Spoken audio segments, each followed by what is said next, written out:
Saludo, amigos. Yo soy Adolfo Tomás Ruiz Cortines. Nací en Veracruz el 30 de diciembre de 1889 y mi deceso fue el 3 de diciembre del 73. Fui un contador, pero fui además militante revolucionario y me dediqué a la política del partido hegemónico, del partido dominante de aquel tiempo. Logré y llegué a ser presidente de los Estados Unidos mexicanos durante el sexenio de 1952 a 1958 y fui el último presidente de México que nació en el siglo XIX. Mi padre fue un agente aduanal que antes de que yo naciera, él falleció. Pero mi madre, junto con mi hermana y mi abuelo, se hicieron cargo de mis gastos, de mi vida, de mi educación. Y bueno, por esas dificultades que tuve para ir a diferentes escuelas y aprendizajes, estuve en el Colegio Jesuita y en el Instituto Veracruzano, donde aprendí sociología, donde aprendí contabilidad, que es algo de lo que me llevó a trabajar a diferentes empresas, como la gran empresa comercial en Veracruz, ¿sí? Hice muchas cosas. En 1913 me involucré a la Revolución Mexicana y luché contra el dictador Victoriano Huerta. Estuve bajo las órdenes de Alfredo Robles Quintero, quien se encargó de una misión propagandística para luchar dentro de las tropas federales en la Ciudad de México. Posteriormente, con el triunfo de la Revolución Constitucionalista, participé con los gobernadores o la configuración de los gobernadores del Distrito Federal, Roberto Domínguez y Heriberto Jara. Perdón, Robles Domínguez. Cuando Robles Domínguez es nombrado gobernador de Guerrero, me acerqué con él y participé como oficial de órdenes en el cuartel general de la División del Sur, por esta preparación militar que traía también ya, ¿sí? Además, participo ya en la batalla de Lébano, en San Luis Potosí, contra los villistas, contra Manuel Chao y Tomás Urbina. Es así como me incorporo yo al plan de Agua Prieta, y al desaparecer el gobierno carrancista, bueno, pues seguimos trabajando para el rescate del Tesoro Nacional por el presidente Adolfo de la Huerta. Con este grado de mayor ya, que había escalado en el ejército en 1926, me doy de baja y me retiro del ejército.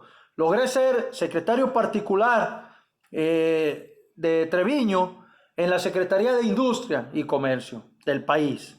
Así pues, también llegué a estar de encargado de la estadística, el Departamento de Estadística Nacional, desde 1921 hasta 1935. Y bueno, posteriormente me designan tesorero de la campaña presidencial de Manuel Ávila Camacho. Y en 1940 logré estar en la Secretaría General de Gobierno de Veracruz. Y bueno, entonces ahí, con Miguel Alemán, logramos ese equipo, esa mancuerna de aprendizaje a favor del pueblo.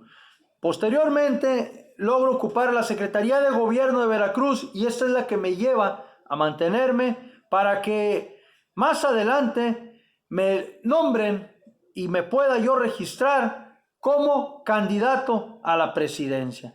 ¿Qué hice como presidente? ¿Qué logré yo como presidente? Bastantes cosas. Hice muchas cosas a favor del pueblo mexicano, pero lo primero, como contador, antes que lo que se diga o se pueda decir para el 2018-2019 en un futuro que hay una ley de austeridad republicana, soy y fui el primero en promover esta ley de austeridad. Y asimismo logré en un aspecto político formal implementar políticas de austeridad porque nuestro antecesor Miguel Alemán fue un derrochador y se llevó al pueblo entre las patas porque se acabó el dinero.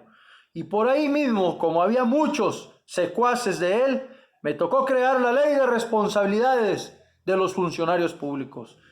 Algo importante que hice es reformar el artículo 34 constitucional para otorgar el derecho al voto y los derechos políticos a la mujer. Desde 1953, aunque la primera vez que votó la mujer fue hasta 1955. Me importó mucho y me preocupé tanto por el desarrollo económico del país que aun y cuando se veía venir una devaluación del peso frente al dólar que llegó a estar en los 12 pesos con 50 centavos, implementamos de la mano un modelo económico que fue punta de lanza 6-7 años después de la Segunda Guerra Mundial y con un panorama político internacional muy peligroso.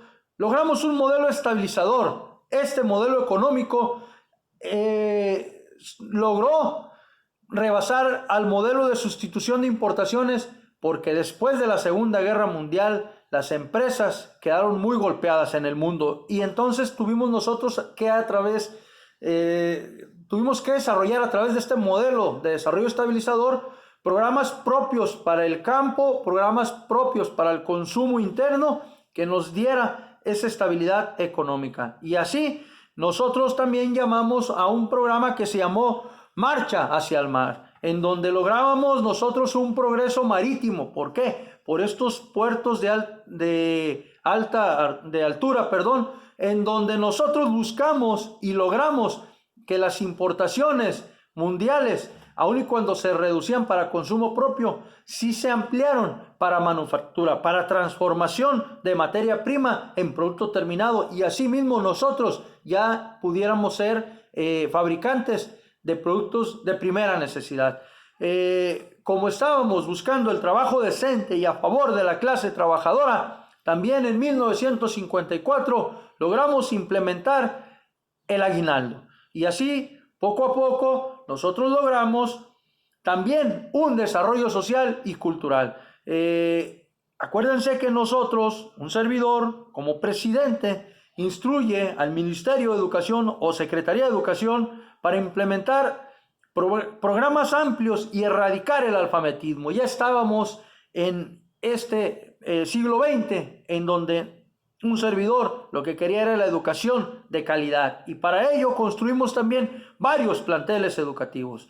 Ya en 1952 se suman varias alianzas como la Confederación Revolucionaria de Obreros y Campesinos, que posteriormente se afilió al PRI, pero esa es otra historia de corporativismo. Pero lo que quiero decir es el rescate de la clase trabajadora, el rescate de la clase obrera, el rescate de lo que decimos que los obreros movemos al mundo. Entonces, con esto termino mi exposición de lo que fue mi gobierno, principalmente buscar que hubiese en México esta estabilidad económica, política y social. Hasta luego. Gracias.